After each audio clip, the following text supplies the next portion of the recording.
Well, yes, I customer muna official power constant because this is 2021. A quick reminder: one we are not going to say 2020 and you go so here to us, no. And your master Samadin can there two names say both physically and spiritually. And your master Sakasi apparently one in now 2021. It's very different from 2020. The diamond trust is on here. Din kama. Kwa ebe faswa a year 2021 abrabono yebebo ni yepa. Eno adagana mampenyi din komo betudwa na entiase ne nchiremu no ene nipa dodo na said omusi afano no akoye bebere. Ebinim se dabi, ebinim se an, ebinim se saase mu kwa de achekura dodo na osenka abadadaada. Na die na wonso oka. Nemum abenfo ene mpanyimfo a ono nim de efa san komo we ono ebe boy amiyeti medisa enkomo no pay Reverend Dr. Kwamno Ofuni Rimpon de nyini se yesi da na dibie nkyira o nyamedwuma ho ye nkyira ho ye adekira o kyire na afi eba manyo semu a Kristo asafo no nso ku a wonate Alliance for Christian Advocacy ehwe 2020 about to course a role omo play in nkoma wodo a omo ne yedi nti eni ho kwan se yeda na DP oni ya nso na atena multimedia platforms ahodo nyina me hu de ontena so nye na asem nti ye papa ye ofa ebibia prekope ana wabekenza eja mache afisha panso afin comment ya finance na nkwane ahoden wo amen baby ankomo ne be de pa no ene private schools nso utimi se ensem ne bibiri omo si omo nso da se edabi se betu omo because no bia afibia improvement wo school mu just to ensure say obaji Ghana for the share no ama ntete pa no mo so anya ho fa so pa nemom onyame ne nim de oye ana bibi be sankan wie ma ebe se sabre anope ame no kase se omodwuma nse de na aka ke na asai enti omo so asema mampa di atudwei omo gi ne sen na adwenkyere ben na wono wo a won de beka ho yewura eye enokwasi jetua ono ye executive director Ghana National Council of Private Schools Ghana nyina private schools no a maba umbrella ba kwase no wono penyin pa meche executive director ana aba anopeya ene betu nkomo rejetua kwa ba yejo man na osuku agujina oda so she there and still bottom Reverend Madaroma omo bompa my team okay yebende okay yebeba so yesi yesu cry ejai eko him good so the mampan kan no yen pese yebeji na no akosi baabi a ana yenti ase be different from the other no yebeko specifically on education na yakoti ensemport ya waka afei no wadwene e Africa pabiem this is Badwam on Adom TV multi TV so yetie mampan on education when we are back Reverend Dr. Opuni Frimpong and area jetua any bidin komo ekwaba stakeholders will continue to pursue a strategic, controlled, progressive, safe easing of restrictions, this time in all public and private basic schools, junior high, senior high, and tertiary institutions across the country, beginning this month of January. The lessons drawn from the reopening of some sections of our educational institutions in the course of last year have put us in a much better position to oversee successfully the full reopening of our schools. Our children must go to school, albeit safely. We are satisfied that in the current circumstances, the reopening of our schools is safe. So from 15th January, our children in kindergarten, primary, and junior high, in both private and public schools, will be back in school.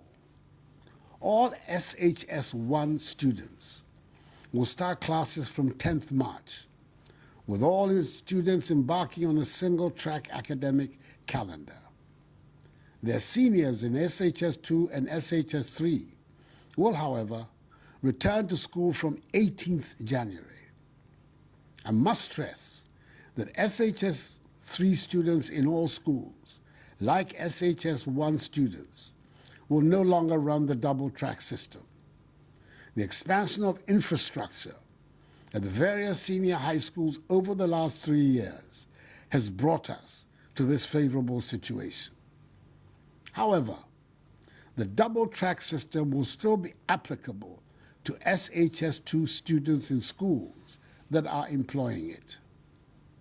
Students in universities and other tertiary institutions are to be in school from Saturday, 9th of January.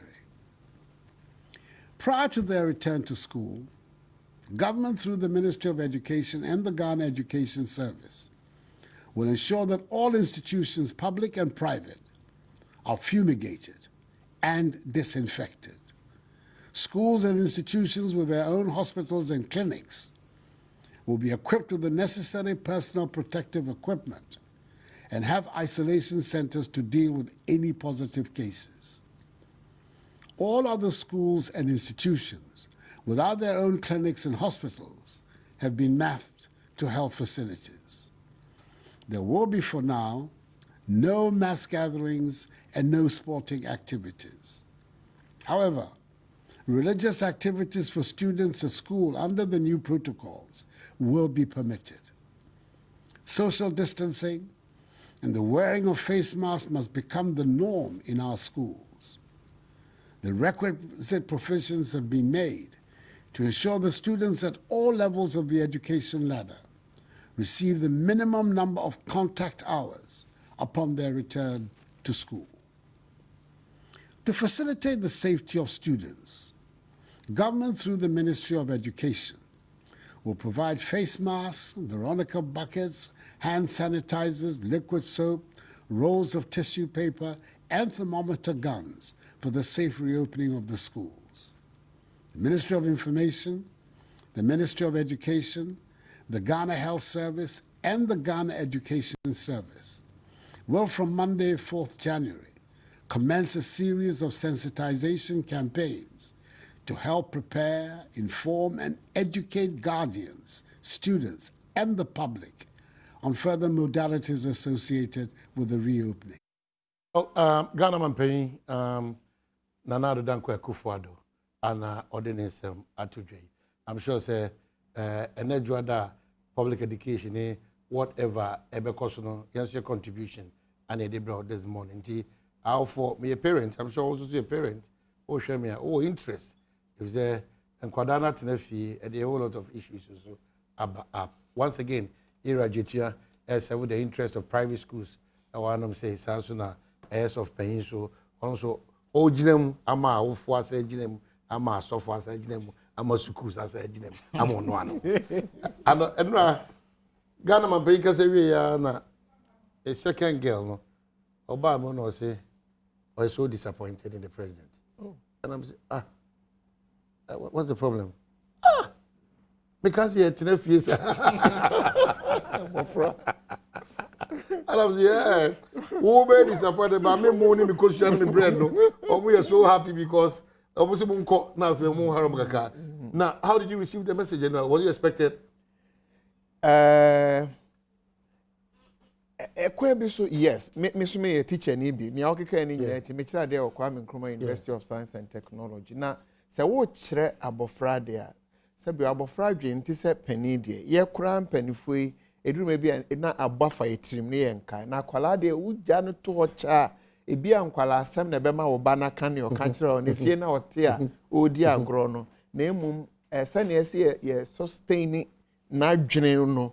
Wagya to fi last year fi etwa mu bosome miensa no ebeto sabre no ekwan bi so na abofra no ni development no na sanka kakra na ekofem but ebi ono akwala de na nige nti yen a ye wo academic institution mu no si yenya kwan ko school nya mofra no nya ne ese ye no ha obi a na nya yen ko na ha ye covid no Usha, omo hospitality at the hotels near this aha omo pa airlines aha omo aha obia inti aha na yakura sorry aha ba aha education on kwala no nti no omo dachi na titru yenga mpo ye wo aban schools mu no de staff yi secretary for ne ade ye de nya yakatua private school for na be ka o masem but wo hwe private schools to universities every match utua o ka enye because obi antua ska ma na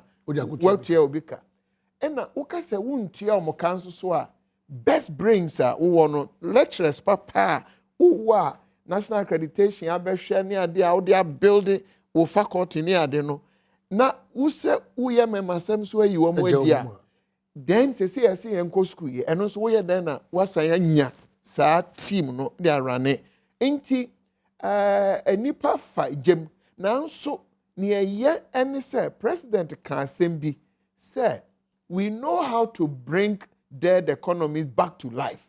What we don't know is how to bring dead people back to life. Say school anati say obi school onye sika ntua ka no mo na ye pese ekope sika tua mo ka ye betumi a ye bi ne na adaroma omode atoto kwa mu na emom se covid kum obi de hia ekwan a obefa so akọ de na bankwamu ne de ye nim enti obra awom kakremu oya nanso sempanifo no president ka so say afedie ye safe ba nye safe say yenye gyaye ho but yakodu ba bia nyame ehu ye mobo na mpanifo edi anim aban ene national health service etumi ahyehye ade no mutumi babedwem president kasa say afedie ye safe no eno nko asese ema ye koma toye ye na ne yebetumi aye no na migina nasem dada no anu say economy de seya usuku kura seya nkwala kura de sua tikachiri kakra ekwan ye be fa so a ye de wo mo be ba bedrum pempenso bi no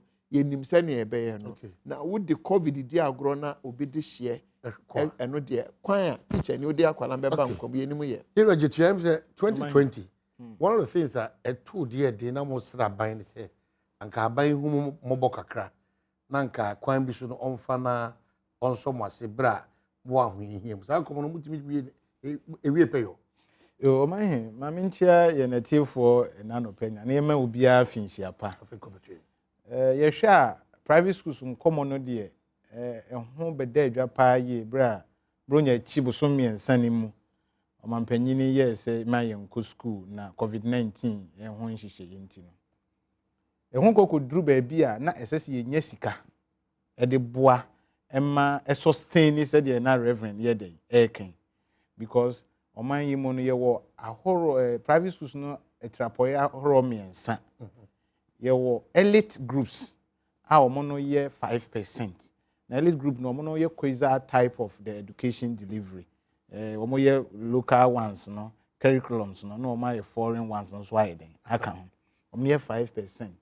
And ye wo affiliated and mission schools omo no ase no free go course times wa but even you back government sector no kra na obo say mission schools no bi so ehihim omo no so ye 25%.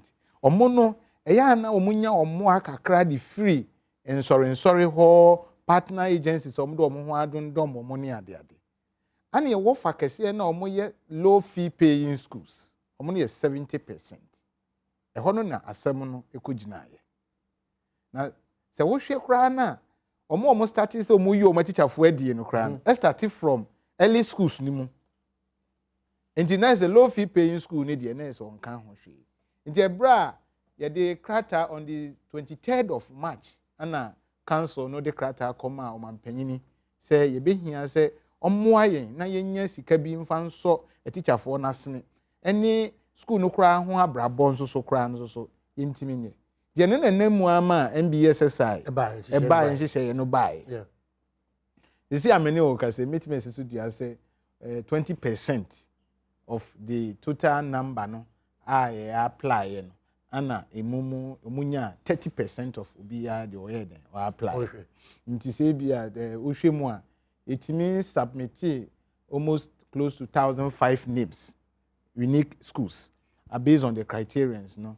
ebi mo low fee paying schools ebi mo early schools ni ade nti obi wa no pay ebi 60,000 obi a pay 10,000 obi o pay nti ebi mo the sikakase obi nya ye pa ye 19,000 ana afi bi mu free water tete ba for mo sa but eno no enye sustainable because I will share on the 5th of May any finance ministry CI na omanhene me analysis kakra bi ye presenti 94,000 names of teachers unique names same we are to same we are to omo as at because in your character from on penyin mu say any finance minister nkohia any finance minister nkohia na say you conduct survey na ehunu omo a ya affect omo ankasa in free March no April May no omo a na omo akọ ahohiahiam a teacher for no na omo ye 94,000 names 94,000 yes private school teachers ayenya sa data no from 4,350 schools na sika say gross na ye hia as at that time no na 43 million Ghana cedis 43 million Ghana cedis and ye say ye di betua sa adwumayefo no ka wo sa bre no ye den emu nti wuti other charges to say insurance snake ni ade na eti de ba 42 million Ghana cedis. The hokra na analysis say every year bia na say contribute to close to 3 million Ghana cedis and a month bia no e de ma aban. Enti say sika no kra na MBSSI aban twa ye no. Sa 600 million Ghana cedis. Uko year asa is other sectors no can be ana sa you know sika na yetwa de to ho no uko MBSSI platform me wo so wo hwe associations a e wo so a enye private schools nko a ndi sam na ba ye say na ye see 50 million the amount private schools ni ade no eno na koye won ha say oh sa 50 million no kra wo kan say di tua teachers for no kakra na entimi enso ndi ahohia ne de to the point say yen kai abusuafo no bi mu eya ebi mo etotoye because ekon no baby eduru ye no obi wo ho a oye proprietor nti the confidence obo na teacher for abanso on him ebeji ensika or underline this condition e be a pressure ni ade ayem hihie nye nipa nyina na wa akokodura bi obetima gina na adwumayefo nim kra ka ne mo disa nkomo no nti rush bi mo de call hospital nti wo Ghana web say ya almost be 8 proprietors are omo etotoye based on these issues ni nyina nkofam no ye hu ne say e yadesuade e de maye isan say na private school ye we trapoye ahoro ennan bi a na akwakoye yensu ene ye mba na ye de ye adwuma na eno no nso so na ama ehun hyehyeye ebaaye no COVID-19 ho hyehyeye ebaaye no epa ye ho ntoma san say wohwe amamra ni mu a constitution ni ma ye ho kwan say uti usuku na wo di the state laws ni nyina ye den ye adwuma o kan at 778 na section 17 no kire say ese wuti school na wo incorporate no na wonya board of trustees bi wonya governing body bi no mo hihye school no ye den ema wo ama ni bre ni ahotoso aba school ni dwumade e wodi sa nti governing body no betima say bi papa ho na wo ye sofu na nka ne ba wo school ba kuma ye betima gina ye den aba abeka ho no the rich experience abeka ho but that practice was not going on nti na akwa ye self governance mi ana matima de ene me yire ne me ma ana atim na nti say issue be aba you have to bear it alone. What the mission is, a teacher for doesn't seem why you have not paid us because you've not been part of the process. That is it. And one of the strategies we have taken 4 revolutionary changes, and we've named it the revolution because it is a mindset revolution. A idea wow and also the circumstances. One revolutionary change is that we are bringing in corporate governance structures. Me name me man at school, no problem. That name yes. of me Yes. For the baby board that. Yes. Na school zu benya dache. Nti enko ban say me proprietor ma ya gigi school fees e and me gumbo to me. These are some of the discussions we have had with the government ama aban no e be school ni nyina. So we need to have proper governance structure. Bankers ben na no save at this point so omukwa ahwenhia ma policies ben na wa draw insurance packages near there ade. Enti ngongo yeses ya bie school saa keke. Oba eho biem na okọ n'echi a. Ye wo bibi nso a ye friend no say career structure and I said the content na ye disua de na ankasa. On say content no nakafo ema ye precise 2019 ni mu. Ye move a ye standard based curriculums. Na standard based curriculum no ye trapoye toso miensa e wo learning phases. Because the prime learning phase no actually say a content based. Yakosua de yakotron sohe. Yakosua de yakotron sohe. Into knowledge and understanding acquisition. But nakafo buy and almost say ye use standard based. That is the attainment level. And no betimi aboa behavioral enhancement. In the area of nyina ni global expectation. If we be the 3C. This is any man ye be ye adwuma de ye kwan ye fa so deliver no. So wo komu ye pa na ye hia 50% face-to-face learning. And a 50% outside classroom learning. In this enka ye te content na si ye pa o man hini. At this point in time, COVID-19 ba ye na ayi yen structures no usage no as not and void no. And kebetime you see the other 50%. Good. That is it. Inti ano no so as I say shemo ye den.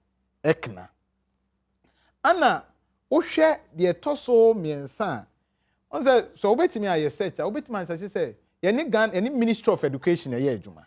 Because o hwe the organogram na ministry ni wo ho na partner agencies nso so wo ho ye side ni the delivery partner like Ghana Education Service hwe public and a private schools no so ye hwe private but o hwe communicators eba bibia eba nyina na unhunu single line at this point in time COVID-19 you nya communicate from the government to say private schools are our partner development. Exactly.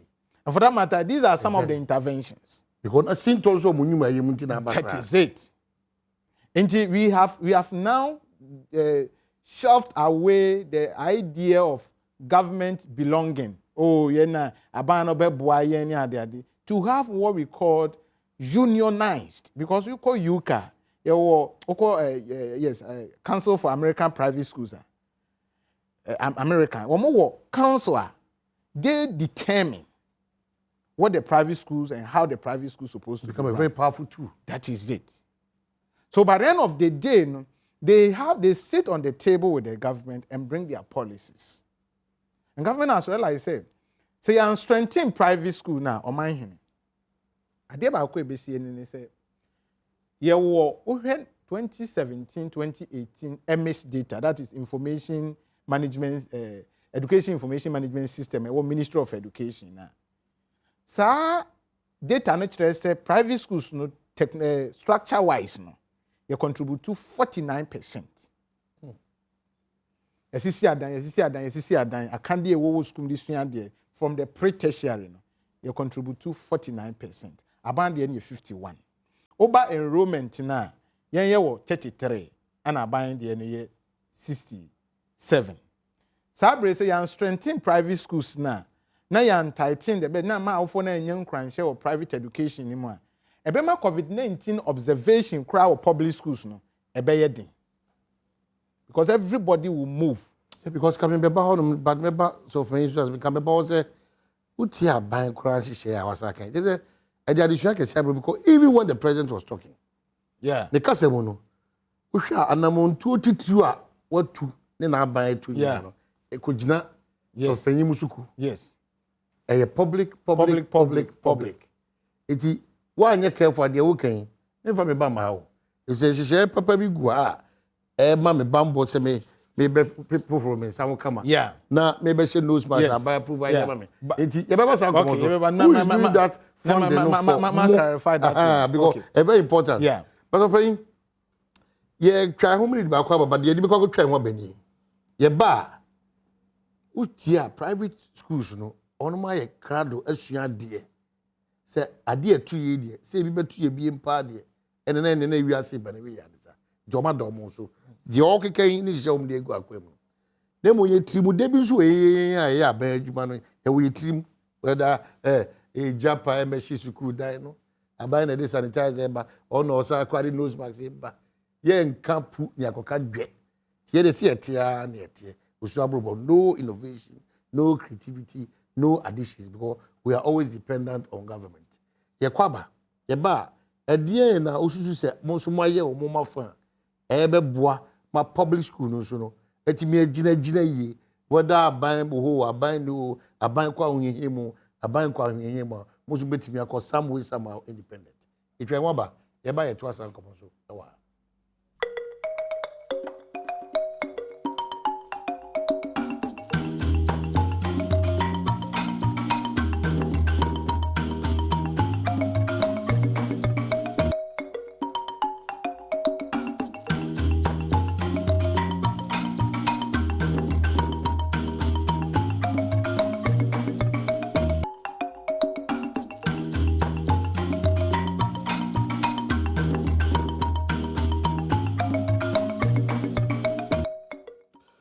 Well, as I said, I must say, Reverend Dr. Purifin Pong, I want to say, in your private schools, executive director, right? So, you know, education. And so, okay, can wait as a be a common you. Easy. Minya Busa, the class of Mujitum say, and school and as a young, but they were carry crutches. See, uncle 15 to 16 now. The Jabatum, the Batia fire service 4 years more, baby. But it is a massive, it is uncommon. Yeah. So, for you, make us say, they be at the public service for no mutim yo mode ko aban ye de aban ne be say we were aban ne be say into bo say e bia koye nuan mani a omotima tena se sebe adwene ehu omu sinto na omu be hyemu kina no na ye wo public service mu de ya tiada afi kwa ne be kinkan graphic mo ya ba adwuma late ya sa pracket yo ntumu ya say be ye chira aban say ye bre what's happening omu Etisanso entesa se wo musika sem adwumayefo akatua no de ende menyin ni se te say university baby a me was say K University Legon Cape Coast any others no de menyin ni se ye beka ne ono kan no ebi because bosome so a sabi o akatua ne ese de ma de but yenso ye guso a ye kira de yi learning eye adefofra ebeto ye kwamu mpofrim ese obia esesa wo ho yaye ne esese ye semester no aye exams aye ebi masters postgraduate wo ye oral examination ne mafo de zoom abeya wait ha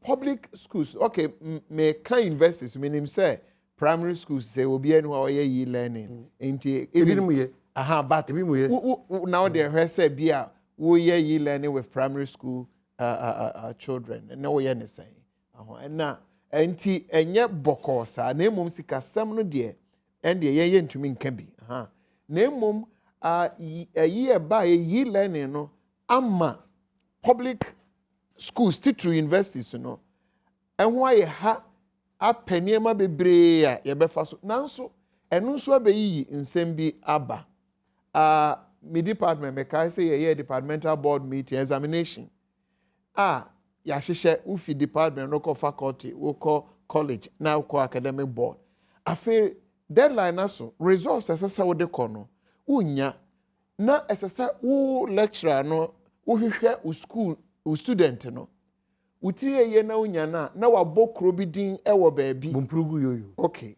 na waka kire o se baabi a me wo no data ni ho nti wo se wawie exams wo submit wo de results na efin so hwe no aba no no na kwala ono so oye sebio obi ba waba school we tuatua ni registration ya na some covid na aba no tifie ena aban no se yenkoso ankyira de na ye kyira de wa wonhu akwala nanim wo di assignment no koto baabi no akofa ebi wo kro se menhu enkwala ni bi smart se omo aye group bi nti ade no ko ebi ho ebi wo ho a omunya enti wo behwa no bi se ade na aka no kura menya na wawie ensohwe no aka kire se baabi a me wo no data ni ho na kire se asa wa konsu agu kentem aha enti covid-7 de na me di ka kan se obia wo se ni mia no efai enti meni private school for no nyi ayibia se emia won ba enyam panso se won a ewo public institution no ebi asabi omunya o market enti omo de emia wo ba me mom ni amehwe kwan se ye ko ye nimu no se yi learning ni se e be friend no distance learning se electronic learning se esese abanoma nani ekọ esan se na bibi maaye no na sa contact ade no betra manim no a na afa no free esese ye hu se dachi a ye wo mu eni sa na mafo ade abai ba ne awreho ni se beto ne sa communication telecommunication ade a ye we se wo mu nimo se nso mu nimo se Ghana fa bebre internet no in fact drew maybe na Rwanda MTN e wo Ghana hey MTN wo Rwanda na MTN for amma every not student but lecture academic institution they are free access to internet mo de kira de maybe say mo say adan na ye wo sa Vodafone ni MTN ni bi e wo Ghana ha na yen de Ghana fa bi akwala tumi ka kira o say ebi ni ho well enti covid de a kira ya de na ne be ha ne se ye nsua de na ebetwam kode ana ya anya de but ye ko school yi de eye mampani se ye kwa eniema bi wo ha sporting activity ye nko tumrika entako ye nko ye ntwe ye bo ase religious activity ye betuma ye asore but ye mfa sabio adwene nto ho social distancing ye but ye no nyina awia misusu se our educational managers no must go back on the drawing board say what does it mean to run post COVID-19 academic institutions? What should be different? So yebeko aye ne dada no say we must always have direct contact with our student sane aye na kosi say bibi foforo bi beba ansa na yehu then aban no ka kire telecommunication eyi na wo Ghana ha no minim say omo eye adwuma pe omo mfaso but so aban no betumi aye bibia say yemfa telecommunication no say ye wo de tie wo phone wo de ye wo WhatsApp wo de ye wo Facebook more than that. But now telecommunication is for academic. Now what does it mean to use Ghana's telecommunication for academic purpose so that no Ghanaian child is denied access to telecommunication facility because me nye obi de na meka me ma ye nso hwe wi a me student a me pay resource no e ka kire me say me krom ba bia me wo no mo na ma na me ye nyusu bi e wo ho ba ono so ye Ghanaian child ni de no nko e na private school a wanya ni sika no nko but we should not consider that Ghanaian child ne say una utiri anye because akwala no no ka tell ne ma me ne papa say na enya ma yen say obi abeka say wo ba krade a MTN wo ho Vodafone wo ho Airtel wo ho wo pe wo ho asem na wo kotena krobi so wa wasem enya na asem. You see, we must build a more inclusive nation. We leave no one behind. This country must not leave any Ghanaian child behind. But COVID-19, ya try and say, we were leaving some Ghanaian children behind. Okay. So probably maybe I do need responsibility of parents. I share that parents so ne funding private. Private the more no page na mumu do no kran so sa antias MBS right. No because ade sustain was okay, so question is when you just say kwada na be school oman hini nije na it is the actual time so wo hwa enkra no kotena afie all because yare aba na yare no so demand say ye betete ye ntem me American say yare ne ba ye na ne ye wa akra ba akopɛ na wo school wo Ghana ha sa akra no ko be ko no school but the yare ne ba ye no ne nkra ye ko school no edo so sene facilities a ewo hɔ a ede bu ama mofra na ye den akɔ school sɛ wo hwɛ emu a ni titiri no ba kura kɛse mu sei na enkran Kumasi Akosombo Takrade ne Cape Coast na numbers na ewo classrooms no edo so sene classrooms na nkasa ewo ho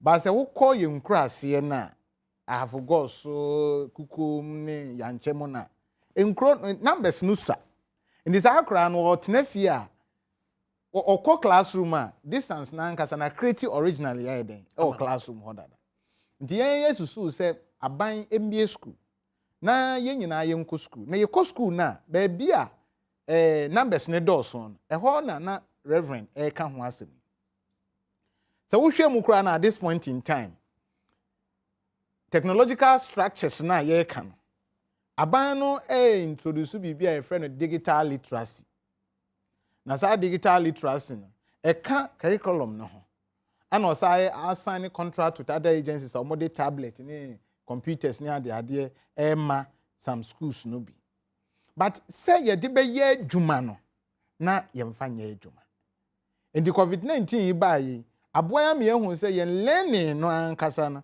as say a device the means bi nya face to face learning and then the online or the virtual learning eno no betimi consider baby a obi ni access no e betimi aye den aboa no because those telecommunication phone your social responsibilities that they can support in that oba private schools na ye bibi a ye friend no blueprint na blueprint ni mu no na say adwenkyere ya ye pese igina so na ye di bie school ye hu ni say COVID-19 protocols no me ba ko bi o me ne ana me de pa o si didiye say o hohoro wonsa o she nose mask o tete won tem o ye den when ni di ya yare ni bo eso ma te say dia inframa so atenten huo mu no enu nti say o hwe COVID-19 protocols ni nyina na nia ewo mu a eye hoho o private schools abra bom eye nose mask she any thermometer gun na e de be ye den e be si so a check your temperature oh mu dem you used to Kohronsa ne distance ne Kohronsa fa samana ye social distance because ye nche da ni wo ha mu sa onse me ma data public school mu titare so say me ma data bi say ye contribute to 49% of infrastructure and your enrollment near 33%. So you can imagine space na ye den eye adwuma no. Enti ye ne nche da ni wo how kese observation of the social protocols COVID-19 so the additional ones no nose masks na account. That is it. Of which no so no ye ne aban ye nhyehyeye ema omo aban ye so obemma yimbi.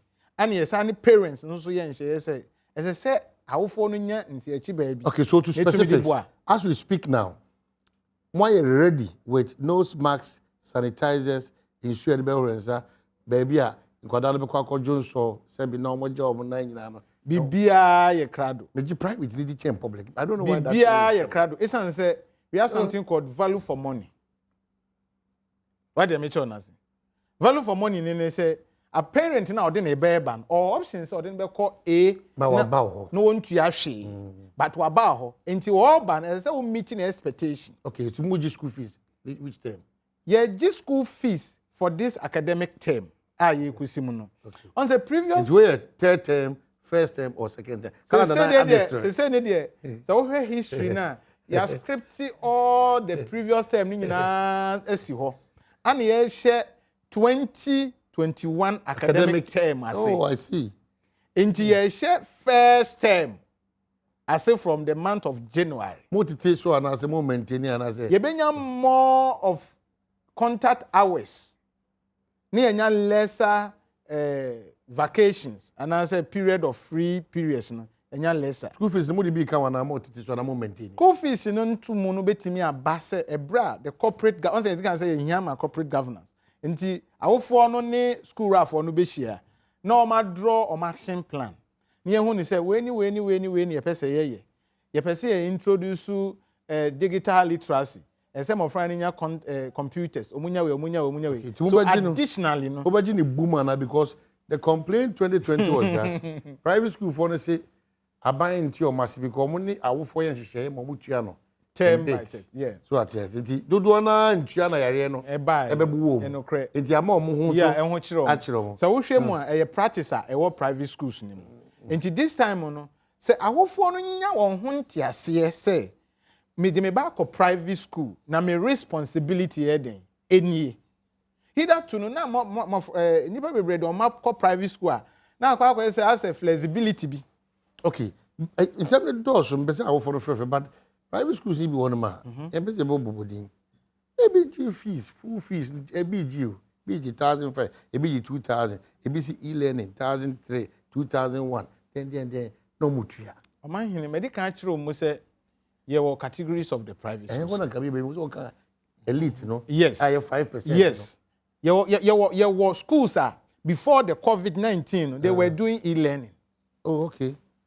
So that's my mama should phone net for some 0302 211 equals 4 0302 211 equals 4. Also for interesting, are you sure we are ready? And they bibia adebachi ya konkwada ko suku awie no. Ya say omo wo bia emergency bi ba ebetimi de omako ya ko ebe wi akiri no. Ye hu bi pen. Sebi amanyo sem fon tantan no am ewura mu a. Na awofo bi so ani so abiri na until ye ko so ase. It's a misinformation on some of our media networks, you know. No, so be can your ma ense enfata. O man na kasa ya oboa. See the shiasa 15th, no. Any 10th, any 9th, no. When it is senior we yi no sempo e manwofo enso mfom ho magidi mu. Bahu. Na nu ya ye beto abai say ya. Yes ya sorry say ukwa sorry baby ya ye register ohro nsa de this time. Yeah, campaign. Me dem an sheda nhunu. Social distance bia. Maxwell Abeka me mo ato aso. MPP ni NDC die bia me. Me mo ato aso ba Maxwell Abeka. Maxwell ma chia pom design. Maxwell ma chia pom design. Me pa chia pom yo na mo so e. Onyame Adom. Ye da se. No pe ye da mo asene mo nkyere. Me ka se free asem fosu. Ye tio. Na me kira ade nso wo obra ekon awisem seki. Okay. Na your problem kakra. Concerning the teachers, Obaye was saying na teachers no, they say from KG to BS6 no. Teachers ne 4 pe. KG 1 and 2 any teacher. Oba class 3 any teacher. Oba class 5 any teacher. Ana teacher answer ye BS school say ye nyina ye nkoi. KG nkwale obetumi aka che omo say omo nyusu nose mask. Nose mask no kra no so the man na say osha Oko school mana said ne ma me na dia ma no fio but oko school mo betumi yama na damfo na so wo bia obetumi a transfer nkware wo ne nsakra na nti sa ne ma we nyina no na me de minim se bia ye mpanfo bia nko mbehwe na bia KG ne 1 2 3 no mo kwan ye be fast because omo no de o ka se me mo nko ho mo se hokra ni free bay. No, another problem. Okay, that's another wonderful observation. Yeah. Godfred, Machia Pop is a memoir. Yeah.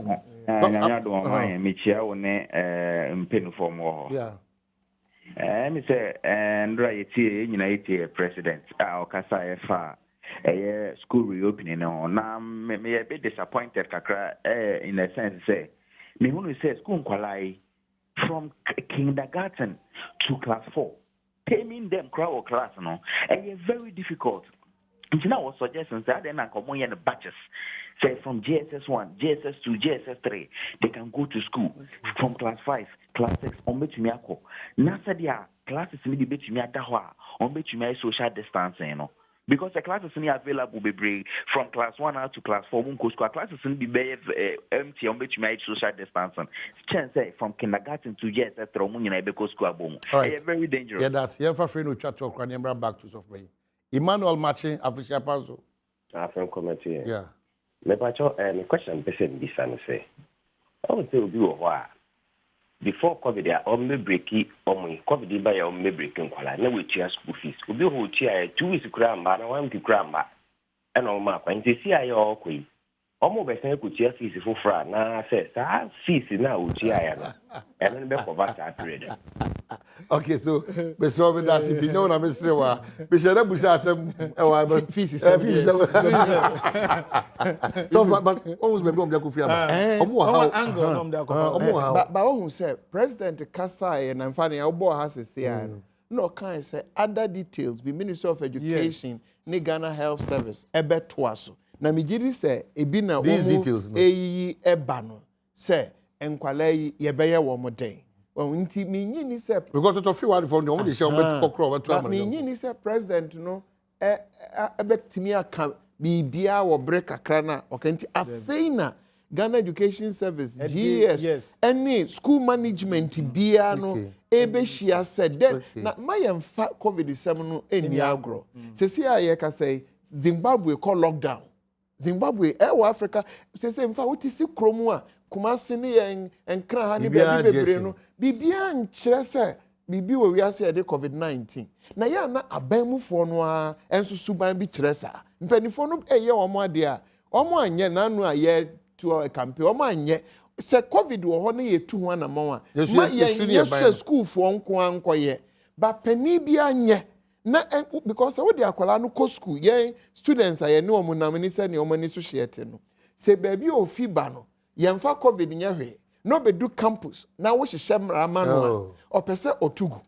enti wo ma pani bi anye na yen stress obatan bi ankasa nkyerɛ ne ba sɛ wo de no kɔ no but modern say obedi adherence because COVID is real. Okay, so Jetua, final words I did wrap up. Say Akatia no a womaji school fees na modern esika na mo. Na bi enji sika no. Modern esika na mo sa se edidemu mako. On say obi wo hɔ a otua ne school fees no boom.